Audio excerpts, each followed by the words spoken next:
नमस्कार। आज की खबर में आपका स्वागत है। मैं हूं आपके साथ शिखा मेहरोत्रा। शुरुआत करते हैं हरियाणा खबरों की।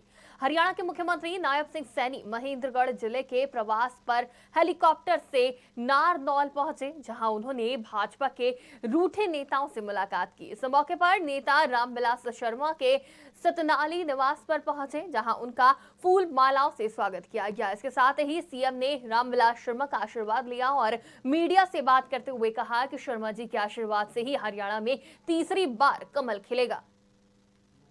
हम तो आशीर्वाद लेने के लिए आए दादा के पास। ये रूठे हुए कहाँ हैं? आशीर्वाद लेने आए ऐसे बुलाऊं। और दादा ने अभी कहा है आप डट करके कमल का फूल खिलाएंगे।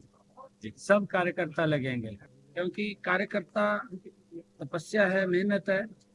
कई बार परिस्थितियां बन जाती हैं, परिस्थितियां बनी हैं, उसके आगे भी हमने कहा है, तो वो भी उसके ऊपर विचार कर रहे हैं। दादा से भी मैंने चर्चा की है कि आप भारती जी से बात करें। पूरी विधानसभा के लोग यहाँ पर आज कार्यकर्ता उपस्थित है। सतनाड़ी ठाकुर भागीर सिंह शेखावत, पूर्व जिला के चेयरमैन और सब कार्यकर्ताओं की तरफ से मैंने अपने प्रिय मुख्यमंत्री अजीज नायब सैनी का हार्दिक स्वागत किया है।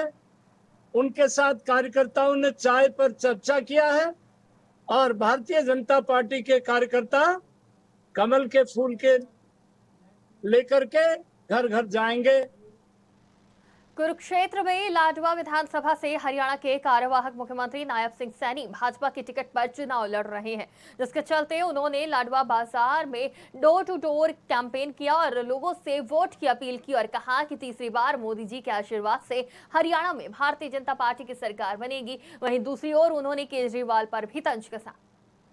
नहीं, आज डोर टू डोर लाडवा बाजार किया था। अभी बबैन बाजार के अंदर जाने का मौका मिलेगा और लोगों का एक बहुत बड़ा आशीर्वाद वो मिल रहा है। मैं लाडवा के लोगों को प्रणाम करता हूं और हरियाणा में तीसरी बार भारतीय जनता पार्टी की सरकार बड़े मार्जिन के साथ बन रही है।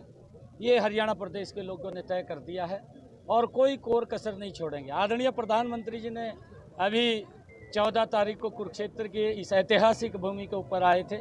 उन्होंने कहा था ये डबल इंजन की सरकार बनेगी, तीव्र गति से काम करेंगे, हम कोई कोर कसर विकास में नहीं छोड़ेंगे।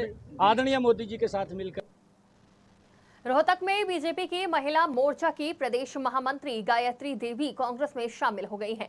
उनके अलावा पूर्व मंत्री ओम प्रकाश बेरी, विक्रम कादियान भी कांग्रेस में शामिल हो गए हैं। बता दें, पूर्व मुख्यमंत्री भूपेंद्र सिंह हुड्डा की मौजूदगी में सभी ने पार्टी बदली। इस दौरान हुड्डा ने कहा कि कुमारी सैलजा पर भी टिप्पणी की गई वो निंदनीय है। साथ ही उन्होंने कहा कि टिप्पणी करने वालों का कांग्रेस से कोई संबंध नहीं है। जुड़ता है तो परिवार की ताकत बढ़ती है। तो होम कमिंग है, ओम प्रकाश कमिंग है हमारे साथ और जो आज पूरे देश में कहा है कि चौधरी भूपेंद्र सिंह हुड्डा के नेतृत्व में एक सत्ता परिवर्तन होने जा रहा है। जो सत्ता परिवर्तन एक नए विकास की कहानी लिखेगा और उस नए विकास की कहानी जब लिखी जाएगी तो बेरी हल्के के विक्रम कादियान का और ओम प्रकाश जी का नाम सोने के अक्षरों में लिखा जाएगा। बेरी विधानसभा वो विधानसभा है जिसने आगे हमारे देश को चलाने का काम करा है। पहला मुख्यमंत्री हमारी बेरी विधानसभा है, लेकिन बेरी विधानसभा को अनदेखा करने का काम भारतीय जनता पार्टी ने किया। एक बाहरी कैंडिडेट को वहां पर लाके हमारे सर पर बिठाने का काम किया। विधानसभा का कार्यकर्ता तो मायूस है ही भारतीय जनता पार्टी का, बल्कि मैं ये कहता हूँ कि हर मतदाता का और पूरी विधानसभा की बेइज्जती करने का काम भारतीय जनता पार्टी ने किया। माननीय भूपेंद्र सिंह हुड्डा के नेतृत्व में आज जो मुझे गर्व हो रहा है कि मैं भारतीय राष्ट्रीय कांग्रेस की सदस्यता ले रहा हूँ और उन्होंने पूरा आश्वासन दिया है, बल्कि मुझे यकीन है कि मेरे सभी कार्यकर्ताओं को पूरा मान सम्मान मिलेगा और हम भारतीय जनता पार्टी के भारी कैंडिडेट। भिवानी पहुंचे किरण चौधरी ने कांग्रेस पार्टी पर निशाना साधा। उन्होंने कहा कि राहुल गांधी का चेहरा सभी के सामने आ गया है। इसके अलावा उन्होंने भूपेंद्र सिंह हुड्डा पर भी निशाना साधते हुए कहा कि हमें भी नौकरियों के लिए भूपेंद्र सिंह हुड्डा के पीछे घूमना पड़ता था। इसके साथ साथ कुमारी शैलजा के ऊपर विवादित टिप्पणी को लेकर भी विस्तार से अपनी राय रखी। उन्होंने कहा कि नैना चौटाला के पूर्व मंत्री अनूप धानक पर दिए विवादित बयान की टिप्पणी को गलत बताया। प्रधानमंत्री मोदी जी वो शख्स हैं जिन्होंने इस देश का पिछले 10 साल के अंदर वो काम करे हैं जो आज तक हुए नहीं। और कार्यभार संभालते ही तीसरी बार जब उन्होंने संभाला तो 100 दिन के अंदर अंदर पहले 3 दिन जो हैं वो किसानों के लिए लगाए। ऐसी ऐसी योजनाएं जो हैं उन्होंने दी हैं। उनका संकल्प है विकसित भारत का 2044 का, और जो जो योजनाएं उन्होंने दी हैं वो हमारे को, हिंदुस्तान को, अपने भारत को उसी रास्ते के ऊपर लेकर जा रही हैं।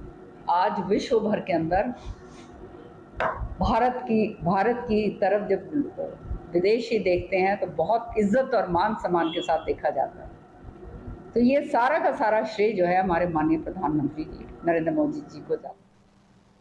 हरियाणा में विधानसभा चुनाव में टिकट वितरण के बाद करनाल में पिछले कुछ दिनों से भाजपा नेताओं में नाराजगी देखने को मिल रही थी। बता दें कि पार्टी से जुड़े कई एमसी पार्टी को छोड़कर कांग्रेस में शामिल हो चुके हैं। इस बीच बीजेपी ने करनाल में वृज गुप्ता को कार्यकारी जिला प्रधान नियुक्त कर दिया है। हालांकि इसके क्या फायदे होंगे, इस बात का पता चुनावी नतीजों के आने के बाद ही चल पाएगा।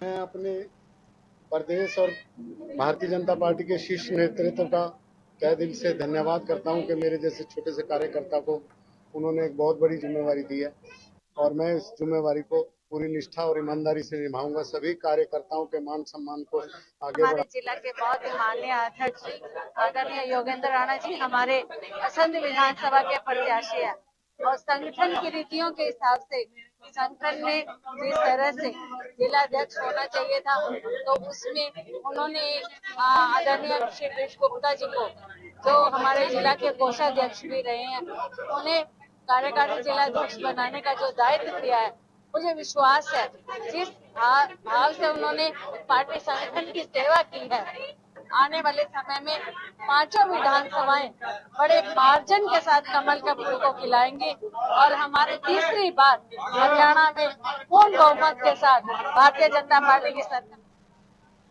पलवल के गांव आलापुर के निकट स्थित मोनार्क होटल में बीजेपी की तरफ से त्रिदेव सम्मेलन का आयोजन किया गया, जिसमें बतौर मुख्य अतिथि हरियाणा भाजपा प्रभारी विप्लव देव ने शिरकत की। इस अवसर पर उन्होंने कहा कि पलवल विधानसभा से गौरव गौतम को बीजेपी प्रत्याशी बनाने के बाद उन्होंने अपना नामांकन दाखिल किया था, लेकिन कांग्रेस के अघोषित प्रत्याशी करण सिंह दलाल ने टिकट मिलने से पहले ही अपना नामांकन दाखिल कर दिया। बहुत शानदार कार्यक्रम। हमारे त्रिदेव जो बूथ के पालक से लेकर त्रिदेव जो हमारे हर बूथ पर बने हुए हैं, उन सब का सम्मेलन हुआ है। बहुत ही हमारे साथियों में, सब में जोश है कि पलवल विधानसभा को 50,000 से जीतेंगे। ऐसा उत्साह के साथ सब कार्यकर्ता यहाँ से जाएंगे। हमारा कैंडिडेट गौरव गौतम है और कांग्रेस का घोषणा करने के पहले ही नॉमिनेशन दाखिल करने वाले करण दलाल। तो शुरुआत से ही समझ में आ जाता है एक पार्टी के घोषित कैंडिडेट ने फॉर्म फिलअप किया था और एक अघोषित कैंडिडेट ने अपना नामांकन दाखिल किया। उसी से मालूम चलता है व्यक्ति का नियत जिसका सही है वही जनताओं का सेवा कर सकते। हमारा कैंडिडेट। हरियाणा की खबरों में फिलहाल इतना ही। देश और दुनिया की तमाम खबरों के लिए देखते रहिए आज की खबर।